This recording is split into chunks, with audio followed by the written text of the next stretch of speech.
अब आ जाते हैं कास्ट सिस्टम में बियॉन्ड वर्णा सिस्टम। बियॉन्ड वर्णा सिस्टम मैंने जैसे आपको बताया था, जाति और श्रेणी थी। जाति क्या थी? It was based on birth. जाति, people were more in number in jati, and all new groups, that is Nishad etcetera, they were fixed into jati. या कोई जो नया ऑक्यूपेशन था, जैसे स्वर्णकार था, गोल्डस्मिथ था, ये सब जाति के अंदर में आते थे। उसके बाद आती थी श्रेणी। श्रेणी में क्या था? जाति having common occupation, that were called श्रेणी। जैसे गिल्ड स्पेशलाइजेशन या जो ऑर्गेनाइजेशन था, उसको श्रेणी कहा जाता था। अब जाति और श्रेणी के बारे में हमें बहुत ज़्यादा नहीं मिलता, not much is written about जाति एंड श्रेणी। बट एक एग्जाम्पल है मध्य प्रदेश के मंदसौर नाम की जगह पे, जिसको दशापुर भी कहते थे। वहाँ के सिल्क वीवर्स जो थे वो गुजरात लता नाम की जगह से माइग्रेट हुए थे, who were specialised in silk weaving, और बाद में उन्होंने और भी ऑक्यूपेशंस अपनाए थे।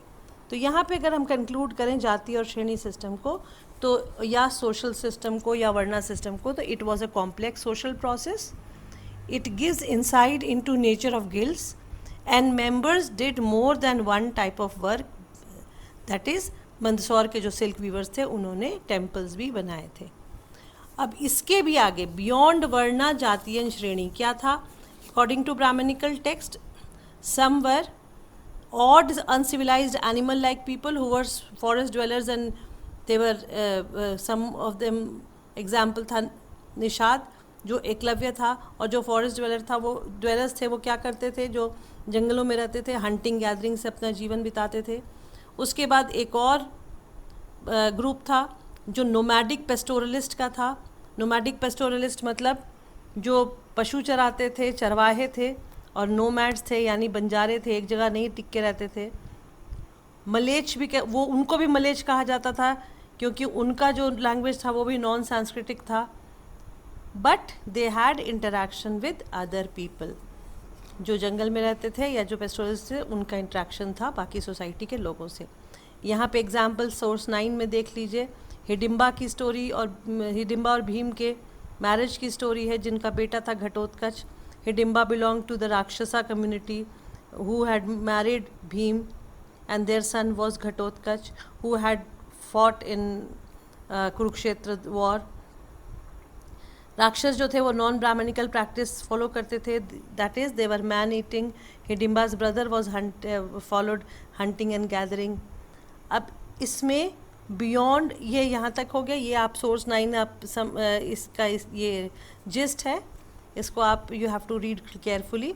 बियॉन्ड वर्णा जाति श्रेणी मलेच एंड राक्षस, और एक ग्रुप था जिनको चांडाल कहा जाता था। सोर्स 10 में है उसका एग्जाम्पल, और वो एक्चुअल सेंस में अनटचेबल्स थे। उनके कौन कौन सी एक्टिविटीज़ थी? They handled corpse and dead animals. Dead bodies को, डेड एनिमल्स को ये लोग कैरी करते थे या इसको हैंडल करते थे। Then their touch was considered polluting. इस तरह के काम करने की वजह से उनको अनटचेबल माना जाता था। उनको विलेज के बाहर रखा जाता था, दे लिव्ड आउटसाइड विलेज। वो कपड़े पहनते थे जो मृत लोगों के या मरे हुए लोगों के कपड़े होते थे, या जो टूटे फूटे बर्तन होते थे उनको यूज़ करते थे। उनको डिस्पोजल ऑफ डेड का काम था, यानी क्रिमेशन ग्राउंड में वो वहाँ पे काम करते थे। फिर वो जल्लाद के रूप में, एग्जीक्यूशनर के रूप में भी काम करते थे। और जब उनको किसी कारण से शहर में आना होता था तो उनको क्लैपर, गले में उनको लकड़ी का क्लैपर पहन के आना होता था, जिसको वो क्लैप करते थे या उसको बजाते थे, तब लोग सामने से हट जाते थे। ये जो क्लैपर वाला जो एपिसोड है, ये किससे पता चलता है हमें? चाइनीज़ ट्रैवलर 7th सेंचुरी में जो आया था इंडिया, वेनसांग, उससे पता चलता है 7th सेंचुरी में। और जो बुद्धिस्ट टेक्स्ट, जो नॉन ब्राह्मणिकल टेक्स्ट है, उन्होंने डिपिक्ट किया कि इनकी लाइफ जो थी वो बहुत ही मिजरेबल थी और उन्हें नहीं पसंद थी, लेकिन जो धर्मशास्त्र थे वो जस्टिफाई करते थे क्योंकि इनका they were born in their particular caste, so they had to follow this. अब फिफ्थ पॉइंट आता है इस चैप्टर का, social implication of access to resources. इसका क्या मतलब है? जिसके पास जितने रिसोर्सेज होते थे सोसाइटी में, उसकी पोजीशन क्या होती थी, उसका सोशल इम्प्लीकेशन क्या होता था। इसमें दो चीज़ें हम पढ़ेंगे, एक पढ़ेंगे जेंडर एक्सेस टू प्रॉपर्टी और दूसरा varna access to property. Gender access to property मतलब खास करके इस जेंडर में हम विमेन को रखेंगे, विमेन की एक्सेस टू प्रॉपर्टी का क्या राइट था और मेन का क्या था। और वर्ना एक्सेस टू प्रॉपर्टी में कौन सा वर्ण था चारों वर्णों में से जिसके पास प्रॉपर्टी थी जो रिच कहलाता था। इसमें एक चीज़ इंपॉर्टेंट है आपको जान लेना, social position of every person from king to labourer dependent upon monies and that is economic status. याद रखिएगा, कितना भी वर्णा सिस्टम हो या जाति या श्रेणी हो, जिसके पास ज़्यादा पैसे होते थे सोसाइटी में उसकी पोजीशन ऊपर होती थी। तो पहला देखते हैं हम gender access to property. Gender access to property में द्रौपदी जो थी उसको युधिष्ठिर ने जुए में हार दिया था जब कौरवों के साथ वो जुआ खेल रहा था। तो इसमें दो क्वेश्चन इमर्ज होते हैं जो द्रौपदी पूछती है अपने हस्बैंड से, युधिष्ठिर से। तो first question means did the wife remain under control. जो एक ऑलरेडी अपने आप को हार चुका है वो क्या उसकी वाइफ उसके अंडर कंट्रोल रहेगी? और दूसरा, क्या एक अनफ्री मैन अपनी वाइफ को दांव पे लगा सकता है? इसमें सोर्स 11 और 12 अगर आप देखें तो according to Manusmriti men had access to property. यहाँ पे जेंडर एक्सेस टू प्रॉपर्टी में आपको समझना है कि विमेन का क्या रोल था। एक हमने प्रभावती गुप्ता का एग्जाम्पल पहले देखा है, यहाँ द्रौपदी की पोजीशन देखते हैं। Though she was a royal princess, still she was staked by Yudhishthira. अब सोर्स 11 और 12 में देखते हैं, according to Manusmriti men had access to property, resources and throne, women did not have.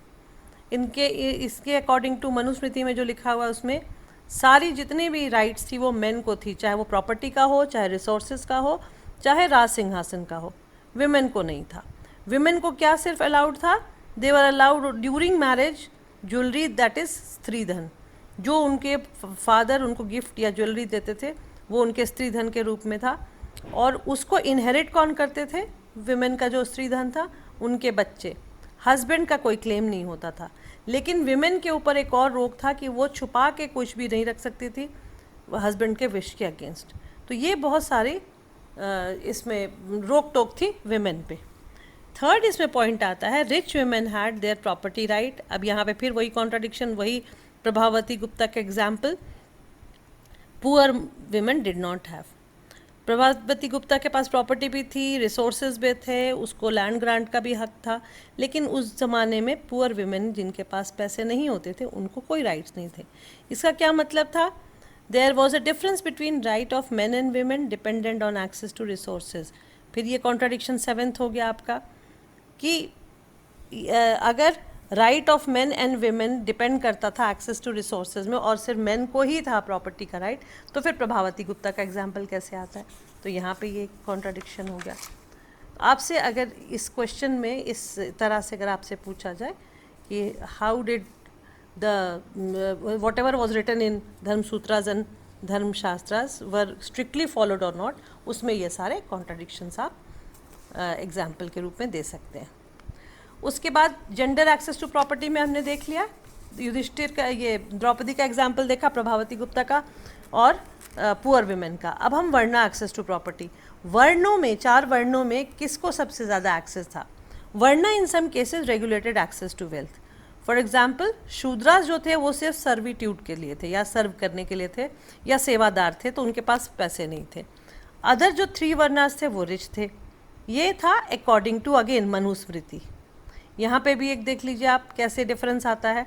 Main critic of this Brahmanical older form was from Buddhism. Buddhism 600 BC के onwards क्या लिखता है? Difference was not natural and inflexible, difference did not come by birth, difference could be ended with effort, hard work. So Buddhism rejected the idea of status by birth. Buddhism शुरू से status by birth को reject करता है, तो वो access to property में भी उसने कहा कि नहीं, अगर शूद्र है और मेहनत करके पैसे कमा सकता है तो वो अमीर बन सकता है, वो अपना सोशल स्टेटस बढ़ा सकता है।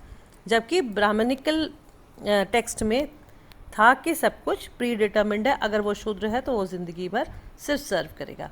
सोर्स 13 देख लीजिए, यहाँ Buddhist attitude toward varna is revealed by Kachchana, a Buddhist disciple in dialogue with king Avantiputra, depicted in Pali Buddhist text Majjhima Nikaya. यानी सोर्स 13 में जो मज्जिमा निकाया नाम के एक बुद्धिस्ट पाली में लिखी हुई बुद्धिस्ट टेक्स्ट है, जिसमें दो लोगों का कन्वर्सेशन है, एक बुद्धिस्ट डिसाइपल है जिसका नाम कच्छना है और एक राजा है जिसका नाम अवंतीपुत्रा या अवंतीपुत्ता है। इसमें क्वेश्चन है, is it that only Brahmin are best caste? तो उसमें आंसर ये दिया जाता है कि no, if a Shudra could earn wealth, become rich, he could live a life of dignity and wealth with obedient servant around him. तो conclusion क्या है इसका? Varna are same, it all depends on how much wealth a person has. तो जो मैंने ऊपर आपको वर्णा एक्सेस टू प्रॉपर्टी में बताया कि बुद्धिज़्म के हिसाब से जिसमें हार्ड वर्क या एफर्ट होता था वो पैसे कमा के अमीर बन सकता था, वेल्दी बन सकता था, उसी को एंडोर्स किया है या उसी को जस्टिफाई किया गया है सोर्स 13 में कि नहीं, according to Majjhima Nikaya, if a Shudra could earn wealth, अगर वो पैसे कमा सकता था और रिच बन सकता था तो उसको भी हक था डिग्निफाइड लाइफ जीने का। उसके बाद सोर्स 14 पे आते हैं। इसमें एक इंटरेस्टिंग बात यह है कि कितना भी उस ज़माने में अगर एक पर्सन वेल्दी होता था, जब तक वो अपने प्रॉपर्टी को बांटता नहीं था या लोगों को देता नहीं था या शेयर नहीं करता था, तब तक उसकी बड़ाई नहीं होती थी या उसको रिस्पेक्ट नहीं मिलती थी, उसको फिर माइजर या उसको कंजूस कहा जाता था। इसमें question of sharing wealth, source 14 से आपको इसको समझ आ जाएगा, इससे आप हेल्प ले सकते हैं। Status was did not depend only on how much money a person had, it also depended on how generous a person was, did he share his wealth or not। यहाँ पे एग्जाम्पल है ancient Tamilakam का, जिसमें chiefs were patron who gave money to bards and poets and then bards sang song of appreciation. इसमें example आपका source 14 में आपका आएगा एंशियंट तमिलकम से, जिसमें जो चीफ्स होते थे या जो किंग होते थे वो पेट्रनाइज करते थे किनको? सिंगर्स को, बार्ड्स को और कोर्ट पोएट्स को, और बदले में पोएट्स और बार्ड्स क्या करते थे? कसीदे पढ़ते थे। जैसे आपने हरिसेना का एग्जाम्पल देखा था समुद्रगुप्त का कि उसने प्रशस्ति लिखी थी, उसी तरह से एंशियंट तमिलकम के हिसाब से यहाँ पे भी राजाओं के बारे में एप्रिसिएशन गाते थे। तमिल संगम एंथोलॉजी में और स्कल्पचर एट अमरावती में ये डिपिक्ट किया गया है जो relation between cheap and his follower. तो ये दो एग्जाम्पल आपके पास आ जाते हैं कि शेयरिंग ऑफ वेल्थ या जनरोसिटी ऑफ चीफ का एग्जाम्पल आपको यहाँ मिल जाता है। और इसमें फर्दर देखें तो according to Buddhist theory social difference was based on social contract. तो यहाँ पे अभी तक आपने देखा क्वेश्चन ऑफ शेयरिंग वेल्थ हो गया, उसके बाद हम social contract theory of Buddhism करते हैं। सोशल कॉन्ट्रैक्ट थ्योरी का मतलब है कि राजा जो है वो किसी का मालिक नहीं है, वो आपकी रक्षा करता है, बदले में टैक्स के रूप में उसको पेमेंट मिलती है। सिंपल सा इसको आप समझ लीजिए इस थ्योरी को। People pay taxes and king gives his services of protecting his people. ये था Buddhist social contract, which means कि there is nothing which is predetermined by birth कि जो राजा की फैमिली में पैदा होगा वही राजा होगा, या राजा ही सबसे बड़ा होगा या सबसे पावरफुल या सबसे रिस्पेक्टेड माना जाएगा। राजा का काम था पीपल को प्रोटेक्ट करना, बदले में उसको टैक्स मिलता था, पेमेंट मिलती थी। तो इस चीज़ को इसलिए कहा गया है बुद्धिस्ट टेक्स्ट में सोशल कॉन्ट्रैक्ट को, सोशल इनइक्वालिटीज़ को रेगुलेट करने के लिए, कम करने के लिए। एग्जाम्पल कहाँ दिया हुआ है? त्रिपिताका के नाम के एक बुद्धिस्ट टेक्स्ट है जिसमें 3 हैं। सुत्त पिताका उसमें से एक है जो टेक्स्ट इन बुद्धिज़्म है, जिसमें लिखा हुआ है originally human being and plants were not evolve, they were in peace. शुरू में जब सृष्टि का आरंभ हुआ था तो जो भी सब था वो अपनी अपनी जगह पे आराम से पड़ा हुआ था। जैसे जैसे इंसान लालची होता गया, उसको कंट्रोल करने के लिए, उसको लुक आफ्टर करने के लिए एक स्ट्रॉन्ग पर्सन की ज़रूरत थी जो बदले में पेमेंट लेता था टैक्स के रूप में और उनको प्रोटेक्ट करता था, और यही पर्सन राजा कहलाया। Therefore according to Buddhist social contract, institution of kingship, जिसको राजशाही या राजा और प्रजा का सिस्टम कहा जाता है, was based on human choice. हम डिसाइड करेंगे या पब्लिक डिसाइड करेगी मेरा राजा कौन बनेगा, उसको हम टैक्स देंगे।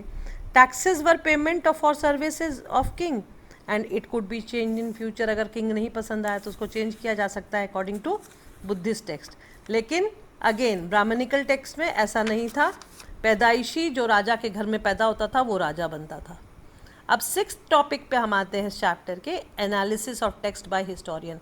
यहाँ तक हमने सारी केस स्टडीज़ पढ़ ली, गोत्रा सिस्टम पढ़ लिया, कास्ट वर्णा पढ़ लिया, प्रॉपर्टी का डिस्ट्रीब्यूशन पढ़ लिया, everything we have studied related to the society of 600 BC to 600 CE।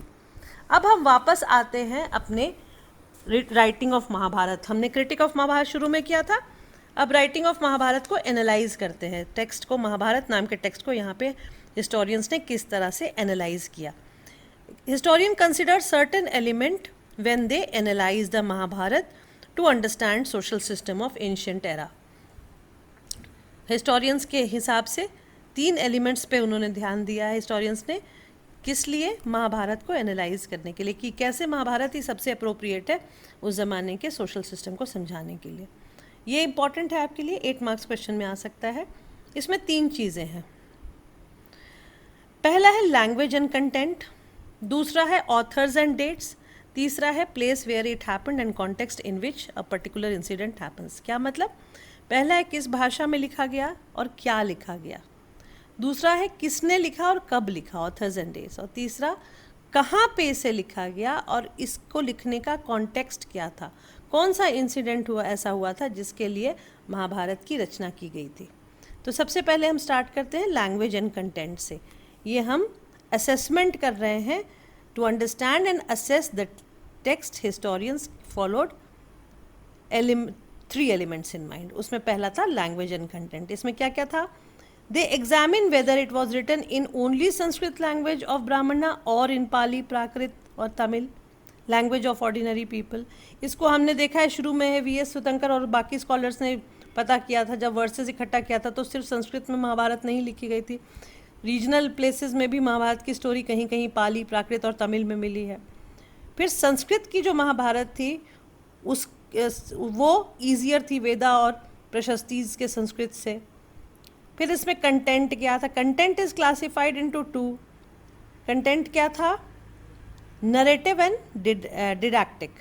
Narrative का मतलब कथा कहानी यानी कहानियाँ लिखी थी, और डिडैक्टिक का मतलब था उपदेश यानी प्रिस्क्रिप्शन ऑन सोशल नॉर्म्स। उपदेश को कौन सा पार्ट माना गया है, गीता, भागवत गीता जो है, श्रीमद् भागवत गीता, और स्टोरीज़ बाकी जो पूरी कहानी महाभारत की है, that is stories, that is कथा कहानी। लेकिन कहीं कहीं पे ये दोनों ओवरलैप करते हैं। कई बार जो उपदेश का पोर्शन है वो कथा कहानी की तरह पेश होता है, और कई बार कथा कहानी में लोग उपदेश देने लगते हैं। अब इसके कौन कौन से फीचर्स हैं कंटेंट के जो महाभारत में है, इट इज़ ड्रामेटिक। बिल्कुल आप पढ़ें तो आपको लगेगा कि ऐसा ड्रामेटिक स्टोरी चल रही है, और बहुत डायनेमिक या मूविंग स्टोरी है। फटाफट सीन चेंज होता है, फटाफट चीज़ें आती हैं, बहुत तरह की चीज़ें आपको सुनने को मिलती हैं। फिर भागवत गीता का जो पोर्शन था वो शायद बाद में ऐड किया गया था, ऐसा भी माना जाता है। कुछ लोग कहते हैं किसी के दिमाग में मेमोरी ऑफ वॉर था जिसको स्टोरी में बदल दिया गया। कुछ कहते हैं वॉर का कोई एविडेंस नहीं मिला है।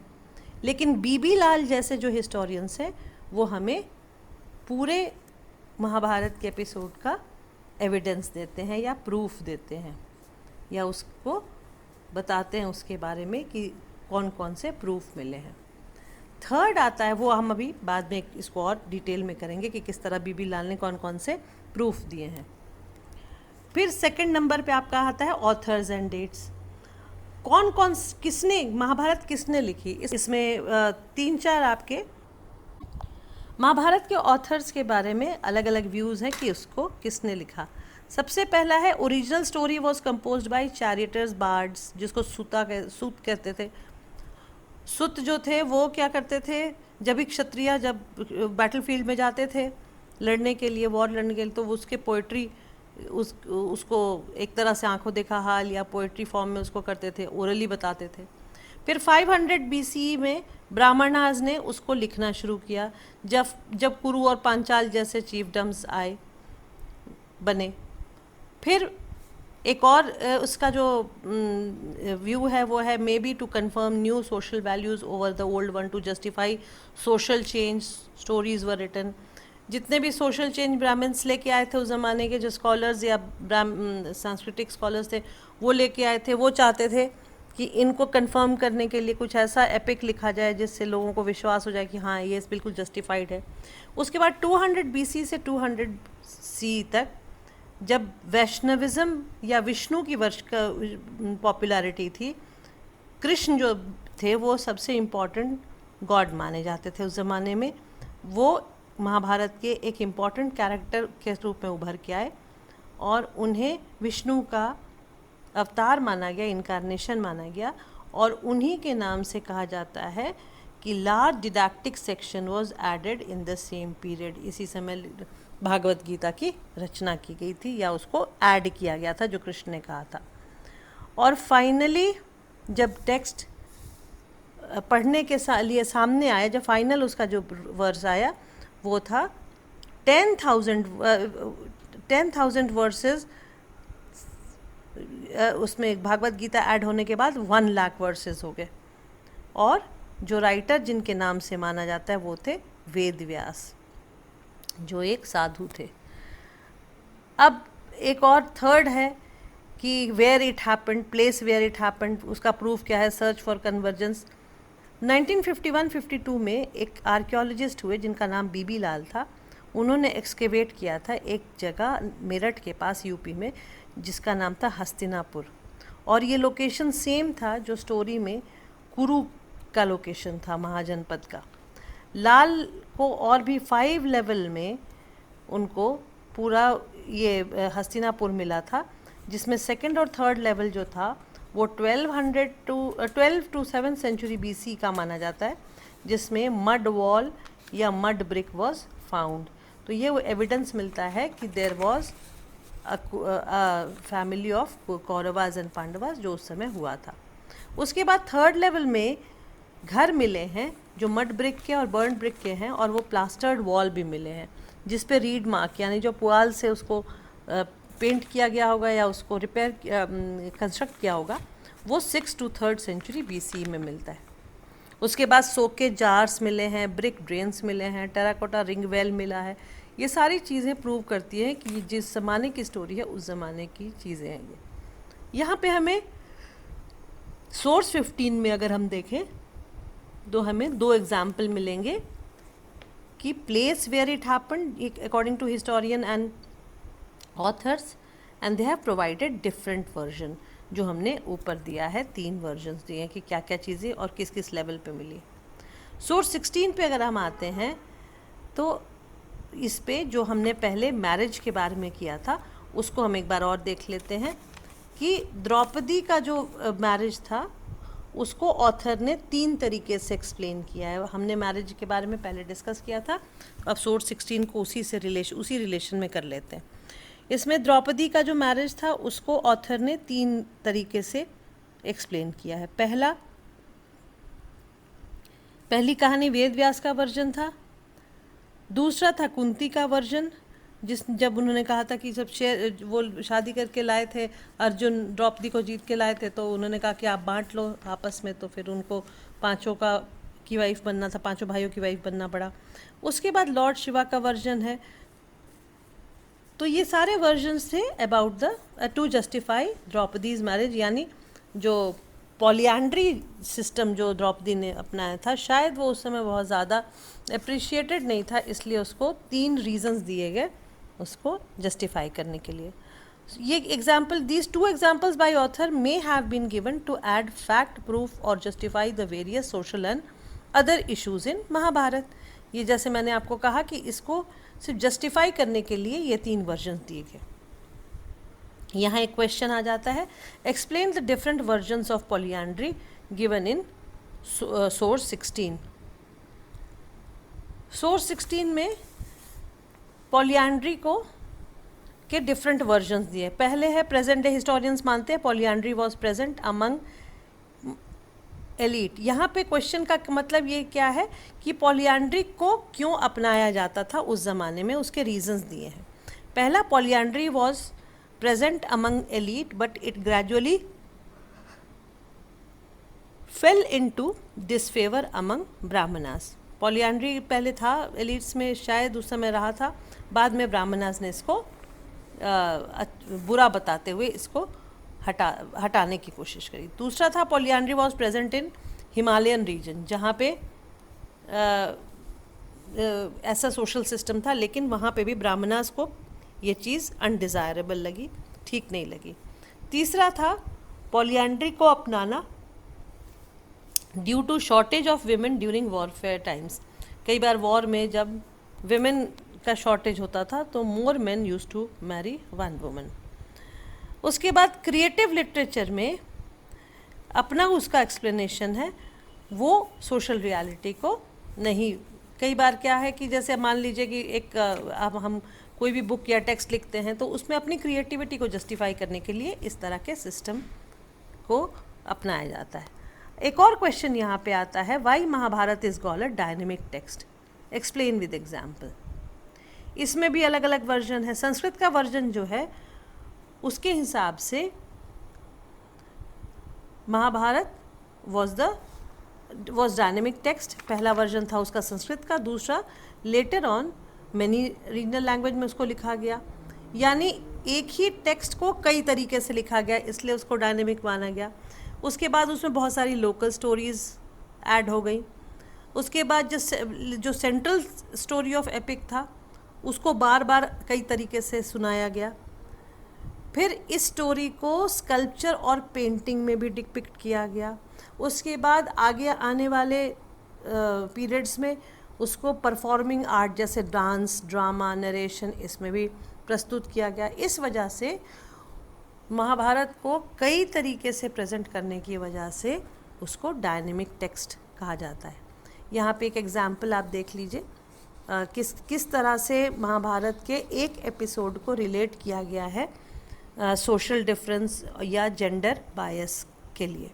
महाश्वेता देवी जो बंगाली राइटर थी, उन्होंने हाउस ऑफ लैक का जो एपिसोड था जिसमें कुंती अपने 5 बेटों के साथ जो लाक्षागृह में जाती हैं और वहाँ पे उसको जला दिया जाता है, लेकिन वो बच के निकल जाती हैं और उनकी जगह एक निषादी अपने 5 बच्चों को जिनको बुलाया गया था शाम को खाने पीने के लिए, उसका बॉडी मिलता है और लोग सोचते हैं कि पांडव और उनकी मदर जो है वो ख़त्म हो गए।